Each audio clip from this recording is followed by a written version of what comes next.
अस्सलामुअलैकुम, कैसे हैं आप सब? ठीक ठाक होंगे, खैरियत से होंगे। We are back with the new video और आप लोग देख रहे हैं मैजेस्टिक वीडियोस। आज की वीडियो हमारा किसी सॉन्ग के ऊपर नहीं होने वाला। आज की वीडियो का जो टॉपिक है जिसके ऊपर हमारा रिएक्शन होगा आज हमारा, वो है डॉक्टर महमूदा, जो कि कलकत्ता की रहने वाली और इंडिया की रहने वाली, कलकत्ता से बिलोंग करती हैं। उनके साथ जो हादसा पेश आया, जो उनका रेप करके मर्डर किया गया, उसके बारे में आज हम तफसील से जानेंगे, सुनेंगे कि आखिर ऐसा क्या वाक़या पेश आया था और क्या चीज़ हुई थी। वो तो हम जल्दी से वीडियो को स्टार्ट कर लेते हैं, टाइम को वेस्ट किए बगैर। कोई एक्सप्लेनेशन नहीं है, कोई मतलब ये व्यूज़ हासिल करने के लिए चीज़ नहीं है। ये सिर्फ इसलिए है कि ज़्यादा से ज़्यादा लोगों तक पहुंचनी चाहिए ये चीज़, लोग इसको देखें, सुने, समझें और इससे कुछ सीखें कि आखिर ऐसा इंसान को नहीं करना चाहिए दूसरों के साथ। तो हम वीडियो को स्टार्ट कर लेते हैं। भारत में महिलाओं को कितनी इज्जत है। बंगाल में जहां महिलाओं को देवी का रूप माना जाता है, वहां एक महिला डॉक्टर के साथ जो हुआ वो सुनकर यू विल बी शॉक्ड। 36 घंटों के लिए लोगों की जान बचाने के बाद एज अ डॉक्टर आपको क्या रिवॉर्ड मिलता है? Rape, torture and murder. Yes, it was a murder, not a suicide, a murder. इस वीडियो पर कोई एड्स नहीं चलेंगे because we don't monetize tragedies. This video needs attention, it doesn't need us to earn profit. लेकिन आपसे एक request है कि इस वीडियो को ज्यादा से ज्यादा शेयर कीजिए, क्योंकि कई लोग चाहते हैं कि ये न्यूज एक नेशनल न्यूज ना बने, एक हेडलाइन ना बने, बस एक साइड नोट बनकर रह जाए, न्यूज की भीड़ में कहीं खो जाए। क्योंकि आज एक ऐसी इंसिडेंट की बात करनी है जिसने मेरे अंदर के सारे होप को खत्म कर दिए। और सैड बात ये है कि डॉक्टर्स को छोड़कर इस बात की परवाह किसी को नहीं है। इस पूरे वीडियो में हम विक्टिम को डॉक्टर एम कहेंगे। उनके फैमिली के प्रिवेसी के लिए हम उनका नेम या फोटो इस वीडियो में यूज नहीं करने वाले हैं। कोलकाता के आरजी कार कॉलेज में एक घिनौना मर्डर हुआ। बैक टू बैक 36 आवर्स काम करने के बाद ये डॉक्टर रात को कुछ समय के लिए कॉलेज के सेमिनार हॉल में रेस्ट करने के लिए गई और वहां उनके साथ अनस्पीकेबल टॉर्चर हुआ। Dead body of the girl, जिसके मुंह में खून था, शरीर में कोई कपड़ा नहीं था, पैर दोनों राइट एंगल में मिला गया, एक पाँव बेड के इस तरफ, एक पाँव बेड के इस तरफ मिला गया। जब तक पेल्विक गर्डल नहीं टूटता है, इस तरह दो पाँव को नहीं चीरा जा सकता है। चश्मे को कूटा गया, जिसके वजह से आंखों से खून निकल गया। गले में गला दबाकर मारा गया। ये पूरा पोस्टमार्टम रिपोर्ट में वायरल हुआ है, आप लोग कृपया देखिए। I promise you that not a grain of the words I utter today is a lie. Bleeding from her eyes, bleeding from her mouth, bleeding from her vagina, injury all over her body, fractures। ये सरासर एक murder है। Social media पर धीरे धीरे details बाहर आ रही हैं। You know the worst part? Torture की डिटेल्स बरी करने की कोशिश की। डॉक्टर एम के पेरेंट्स को झूठ कहा गया कि ये मर्डर नहीं, एक सुसाइड था। केस बंद करने की हर वो कोशिश की गई जो की जा सकती है। Evidence was destroyed. In fact Twitter पर कुछ लोग कह रहे हैं कि उस कॉलेज में सेमिनार हॉल के ऑपोजिट रेनोवेशन शुरू हो चुके हैं ताकि कोई एविडेंस बच ही ना पाए। पुलिस इन्वेस्टिगेशन तक कॉम्प्रोमाइज हो चुकी है। डॉक्टर एम के मेंटल स्टेट पर सवाल उठाए गए। अरेस्ट की बात तो तब हुई जब प्रोटेस्ट की वजह से इस इशू को मीडिया अटेंशन मिला, लेकिन एक डीले की वजह से इन्वेस्टिगेशन सीरियसली कॉम्प्रोमाइज हो सकता है। Evidence can be destroyed. Bengal CM Mamata Banerjee ने पुलिस को एक वार्निंग दी कि अगर संडे तक कुछ प्रोग्रेस नहीं हुआ तो केस सीबीआई को ट्रांसफर कर दी जाएगी। ऐसा माना जाता है कि सस्पेक्ट के पॉलिटिकल कनेक्शंस थे। जहां रेप हुआ वहां कोई सीसीटीवी था ही नहीं, लेकिन पुलिस को उस एरिया में एक ब्लूटूथ हेडसेट मिला। फिर पुलिस ने जब ये हेडसेट कुछ सस्पेक्ट्स की मोबाइल से कनेक्ट करने की कोशिश की तो कोलकाता पुलिस वॉलंटियर संजय रॉय के फोन से ही ये हेडसेट कनेक्ट हुआ। द वर्स्ट पार्ट इज, इस सस्पेक्ट के अगेंस्ट कई एलिगेशंस थे, जैसे एक्सटॉर्शन, इंटिमिडेशन और थ्रेट्स अगेंस्ट विमेन। उसने 2022 में अपनी प्रेग्नेंट वाइफ पर भी असॉल्ट किया था और कुछ हफ्तों पहले एक फीमेल डॉक्टर के साथ छेड़खानी भी की थी। फिर भी वो इतनी रात गए कॉलेज में क्या कर रहा था? ये मर्डर कंप्लीटली प्रिवेंटेबल होता अगर कॉलेज और पुलिस दोनों बैकग्राउंड चेक करते, स्टूडेंट्स की लाइफ की थोड़ी कदर करते। यानी जो लोग हमारे रक्षक बनने वाले थे वो हमारे भक्षक बन गए हैं। और अब ऐसी न्यूज आई है कि Kolkata high court has asked the case to be transferred to central bureau of investigation. There are just a few points that I really want to discuss. First, क्या बंगाल में ये मर्डर होने से अक्यूज को ऑटोमेटिकली इम्यूनिटी मिल जाती है? भारत में एक अजीब डिजीज है जो सबको अफ्लिक्ट करती है, क्राइम्स को एक फिल्टर के थ्रू देखने की। यूपी में जब एक रेप होता है तो सारे पॉलिटिशियंस वहां चले जाते हैं और हर चीज को मीडिया अटेंशन मिलती है, और एक हफ्ते बाद जब लोगों को कुछ नया मिलता है आउटरीच करने के लिए तो सब नजर घुमा देते हैं। लेकिन भारत की कुछ स्टेट्स ऐसे हैं जहां कुछ भी कर लो आपके हर पाप धुल जाते हैं, और उनमें से एक है वेस्ट बंगाल। बंगाल में हर इलेक्शन के बाद पोस्ट पोल वायलेंस होता है और हर बार इस वायलेंस को दबाया जाता है। संदेश खाली के हॉरर्स भी कुछ इसी तरह दबाए गए थे और अब इस इंसिडेंट को भी दबाने की बहुत कोशिश की जा रही है। आरजी कार कॉलेज के प्रिंसिपल के रेजिग्नेशन के बाद बस कुछ ही घंटों में उसे दूसरे मेडिकल कॉलेज के प्रिंसिपल की पोस्ट मिल जाती है। What does that tell you? Bengal is that dumpster fire that will keep burning and you'll keep hearing cries of the innocent, but you'll ignore it because the color of the fire is not a color that you like. इस Twitter thread को पढ़िए. It tells you all about the court proceedings in Calcutta High Court where the parents appealed कि हमारे बच्चे की investigation सही तरह से नहीं हो रही है, and just read the observations the Calcutta High Court had. I mean, state खुद कहता है कि हमें तो कोई प्रॉब्लम लगा ही नहीं, हमें लगा कि फैमिली इन्वेस्टिगेशन से खुश होगी, और वहाँ कैलकाटा हाई कोर्ट खुद कहता है कि मुझे नहीं लगता इस सिचुएशन में खुश ये शब्द फिट होता है। And I can't believe this is an actual interaction. The second point is Bharat में पॉलिटिशियन और बाबू लोग अपने पोजीशन का कुछ ज्यादा ही प्राइड रखते हैं, और क्यों ना रखते हैं। उनकी सारी गलतियां हर बार माफ होती है ना। अगर आपके पॉलिटिकल कनेक्शंस हैं तो आपको लॉ एंड ऑर्डर का कोई डर है ही नहीं। पुणे पोर्शे केस में यही तो हुआ था। पॉलिटिकल कनेक्शन होना या फिर किसी पॉलिटिकल पार्टी का मेंबर होना, यानी आपके सारे खून माफ, क्योंकि अगर आपने कुछ कर दिया तो पूरी सिस्टम आपको बचाने में लग जाती है। पुलिस आपके अगेंस्ट एविडेंस बरी कर देगी। इन्वेस्टिगेशन को पूरा करने के लिए सालों लग जाएंगे। कोर्ट में 50 सालों के लिए केस चलती रहेगी। अल्टीमेटली कुछ नहीं होगा और कुछ नहीं बदलेगा। And that's the real shame. At least social media की वजह से ये सारे केसेस बाहर तो आते हैं, लेकिन अल्टीमेटली वो भी भूले जाते हैं, क्योंकि इतने बड़े देश में हर दिन कुछ ना कुछ तो होता ही रहता है। लोग एक ट्रेजेडी से दूसरे ट्रेजेडी तक मूव ऑन कर जाते हैं। The people who have power should be fearful, they should be scared of the law, and they should be equal in front of the law. Until this happens, nothing is going to change.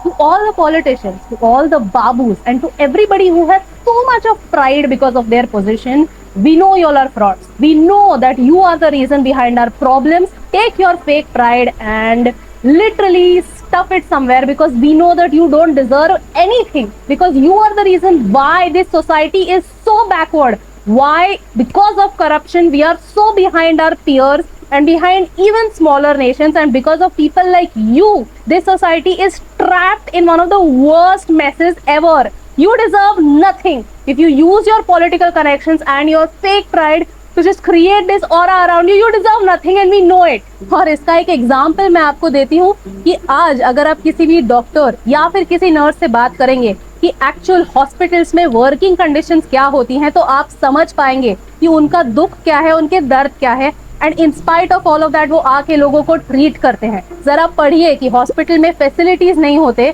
Doctors के लिए beds नहीं होते, उन्हें 36 घंटों के लिए shift लगानी पड़ती है, and in spite of that they still have to come out and heal patients. And thirdly, Bharat का एक प्रॉब्लम है और वो है सोशल कंडीशनिंग। हम अभी भी उस देश में रहते हैं जहां लोग सोचते हैं कि ताली एक हाथ से नहीं बजती। Even while creating content online I get disgusting comments about my appearance, और हर बार ऐसे कमेंट्स करने वाले लोग मर्द ही होते हैं। क्यों? हाँ, आपको मेरे डार्क सर्कल से कितना प्रॉब्लम क्यों है? हमारे लुक्स पे, हमारे थॉट्स पे, हमारे एग्जिस्टेंस पे विशेष टिप्पणी देने वाले लोग क्यों हैं? Anyone who thinks that we don't have an attitude problem towards women in India is just kidding themselves. ये सच नहीं है। I know that there are good men, I know that there are supportive men, लेकिन हर एक supportive मर्द के लिए 100 ऐसे toxic मर्द होते हैं जो ऑनलाइन आके उनका सारा बैगेज हमारे पे अनलोड कर देते हैं। और ये सच है, ये आप डिनाई नहीं कर सकते। I am a working woman and every day I have to face the question, why are you not having kids? Other people are having kids, other creators are having kids. It's not a race, but we still have to face it. हमारे देश में इस mentality का problem है। I am a chartered accountant, I am a ranker, I run a business with my husband. लेकिन ये सब भूलकर मुझे हमेशा मेरे अपीयरेंस तक नीचे गिराया जाता है, नीचा दिखाया जाता है। एंड यू में फील कि इन सारी बातों का इस इंसिडेंट से क्या कनेक्शन है। You may think that rape is a sexual act, but no, rape is a power act to show the woman her place. क्योंकि आज भी समाज में ऐसे लोग हैं जो उनकी पावर हमारे ऊपर थोपते हैं। Respect zero, ego hero. जब तक ये करेक्ट नहीं होगा तब तक कुछ नहीं बदलेगा। बदलना है तो भारत के मर्दों को अपनी नजर और अपनी सोच को बदलना ही होगा। As a country we need to think if a man needs to rape a woman, to torture a woman to feel powerful in his life, so how much psychological help do we all really need? India is 50% women, और अगर हम चाहते हैं कि हम develop हो तो हमें टैलेंटेड महिलाओं की जरूरत है। ऐसी महिलाएं जो घर की लक्ष्मी बने, जो घर की चार दीवारों में कैद ना रहे, बाहर निकले, बेखौफ होकर निकले। जब तक महिलाएं सेफ नहीं है तब तक आधा भारत सेफ नहीं है। इन दी एंड मेरी आपसे एक ही रिक्वेस्ट है, इस इंसिडेंट्स को मरने मत कीजिए, इस मैसेज को स्प्रेड कीजिए, इस वीडियो को डाउनलोड कीजिए और उसे व्हाट्सएप, फेसबुक, इंस्टाग्राम, ट्विटर जहां शेयर करना है शेयर कीजिए। क्योंकि एक महिला को देवी बनाना दूर की बात, अगर हम उसे एक इंसान जैसे ट्रीट कर पाए तो ये भी बहुत बड़ी जीत होगी। और शुरुआत आपसे और आपके घर से होने की सख्त जरूरत है, क्योंकि एक के करने से क्या फर्क पड़ता है, लेकिन एक एक के करने से बहुत फर्क पड़ता है। और इन दोनों लाइंस में सिर्फ एक का फर्क है, and that's the reason why फर्क पड़ता है।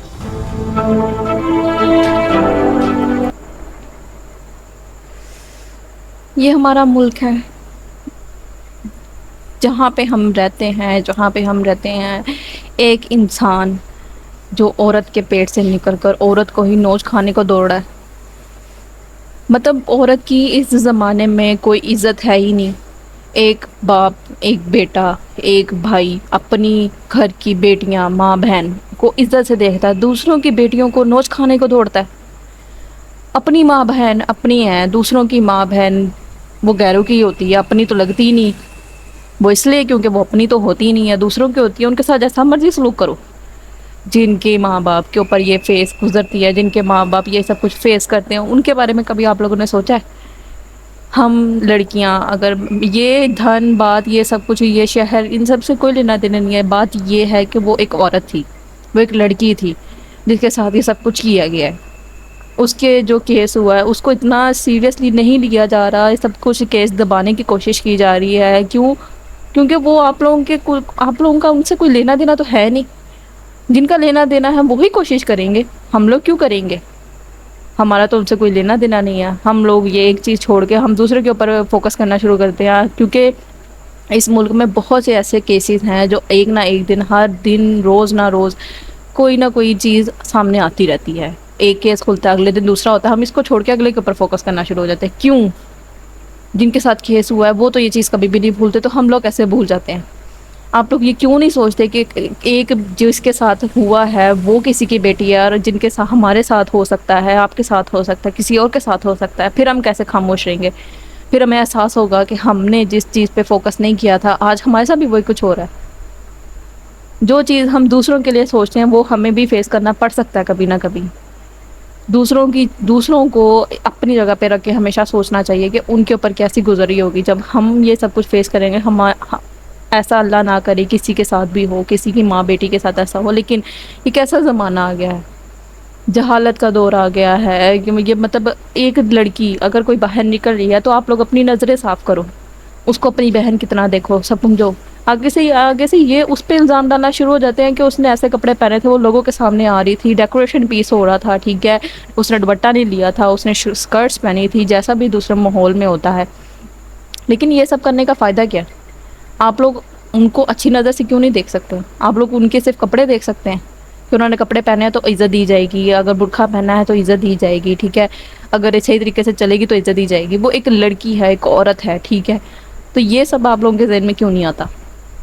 ये मैसेज मैं चाहती हूँ ज़्यादा से ज़्यादा लोगों तक फॉरवर्ड किया जाए, लोग इसको देखें, समझें, ठीक है, ताकि हमें ये चीज़ समझ में आए कि औरत की इज़्ज़त हर मर्द पे लाजिम होनी चाहिए।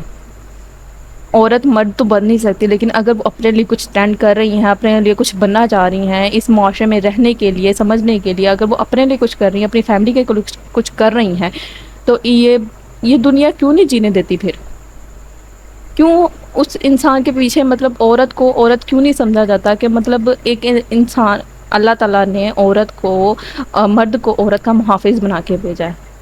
आजकल मर्द औरत का मुहाफ़िज़ नहीं, उसको जहालत का दौर है, ठीक है, उसको शिकार बनाने के तौर पे ट्रीट कर रहा है, शिकार समझ रहा है औरत को, उसका मुहाफिज से दूर, उसका मतलब शिकार करने की कोशिश कर रहा है कि किस तरह हम इसको मतलब टॉर्चर करें, किस तरह हम इसको जलील करें। मतलब मुआशरे में सिर्फ मर्दों की अहमियत होती है, वो ही बाहर रह सकते हैं, वही काम कर सकते हैं, औरत को सिर्फ डर के घर में रहना पड़ेगा। ये चीज़ ख़त्म करें। हर एक की इज़्ज़त होती है, औरत की भी उतनी इज़्ज़त है जितनी मर्द की इज़्ज़त है मुआशरे में। अगर मर्द को सपोर्ट किया जाता है तो औरत को भी सपोर्ट करना चाहिए। ये क्या तरीका होता है कि मतलब अगर औरत बाहर निकल रही है, काम कर रही है, तो आप उसको नोच खाने को दौड़ रहे हैं कि बाहर क्यों आई है। वो आपके घर में रहेगी तो महफूज रहेगी, बाहर निकलेगी तो नोच खाएंगे। ये दौर आजकल का हम लोगों ने बनाया है। हम लोग ये जो केसेस होते हैं, हम इस पे खामोश हो जाते हैं, इसको इजीली मतलब ख़त्म कर लेते हैं कि कोई बात नहीं, ठीक है, हो गया, मुआशरा है। अगर हम इस पे स्ट्रिक्टली मतलब एक्शन लें तो किसी की हिम्मत नहीं होगी कि वो किसी की माँ बेटी को हाथ लगाए। और इस चीज़ को हमें सपोर्ट करना चाहिए। मैं पाकिस्तान से बिलोंग करती हूँ, ठीक है, और मैं ये अपने मुल्क की बात नहीं करी, ये हर मुल्क में होना चाहिए। अगर इंसान समझ रहा है ना कि हम अपने शहर में ठीक है कर लेंगे, दूसरों के शहर में चलो होता है जो, हर एक मुल्क में औरत की इज़्ज़त लाजमी होनी चाहिए। आगे से औरत पे ये चीज़ ब्लेम कर दी जाती है, वो ऐसे कपड़े पहन रही थी, वैसे कपड़े पहन रही थी। आप लोग अपनी नज़रें क्यों नहीं साफ़ करते? जिनकी माँ बेटी के वो साथ ये सब कुछ हुआ, जिसकी बेटी के साथ ये हुआ, उसके माँ बाप पे क्या गुजरी होगी, आप लोग ये सोच भी नहीं सकते। दिल दिल खौफ से ना वैसे ही डर जाता है, इतना मतलब दिल बहुत बुरा होता है ये सोच के कि हम अपने ऊपर सोच भी नहीं सकते ये चीज़। जो उसकी हालत थी, इतनी इंजरी थी उसकी बॉडी पे, आंखें, आई डोंट एक्सप्लेन, कि मैं बयान नहीं कर सकती उसके साथ कितना बुरा सलूक किया गया। और आगे से उसको उस केस को ख़त्म करने की कोशिश की जा रही है, इजीली लिया जा रहा है। ये मैसेज आप लोग ज़्यादा से ज़्यादा लोगों तक पहुंचाएं। हमारे मुल्क में ये चीज़ जितनी जल्दी हो सके ख़त्म होनी चाहिए, वरना ये मुआशरा आगे नहीं चल सकता। अगर यही सब कुछ होता है, जहालत का दौर ख़त्म करना हमें पड़ेगा, और ये चीज़ हमें दूसरों को समझानी चाहिए। ये मैसेज जितना हो सके आप आगे से आगे लोगों को फॉरवर्ड करें, ठीक है। उनको ये चीज़ दिखनी चाहिए, समझनी चाहिए, उन लोगों को समझना चाहिए कि इस मुआशरे में रहने के लिए सबसे पहली चीज़ जो ये है कि औरतों को इज़्ज़त देना सीखें। अगर मर्द इज़्ज़त से काम करता है तो औरत को भी उतना ही सपोर्ट मिलना चाहिए। बाकी और कुछ एक्सप्लेन करने को है नहीं, ठीक है। हम वीडियो को यहीं पे एंड कर लेते हैं। अगर आपको वीडियो अच्छी लगी वो आप मुझे कमेंट में बता दें। मिलते हैं नेक्स्ट रिएक्शन के साथ, तब तक के लिए अल्लाह हाफिज़।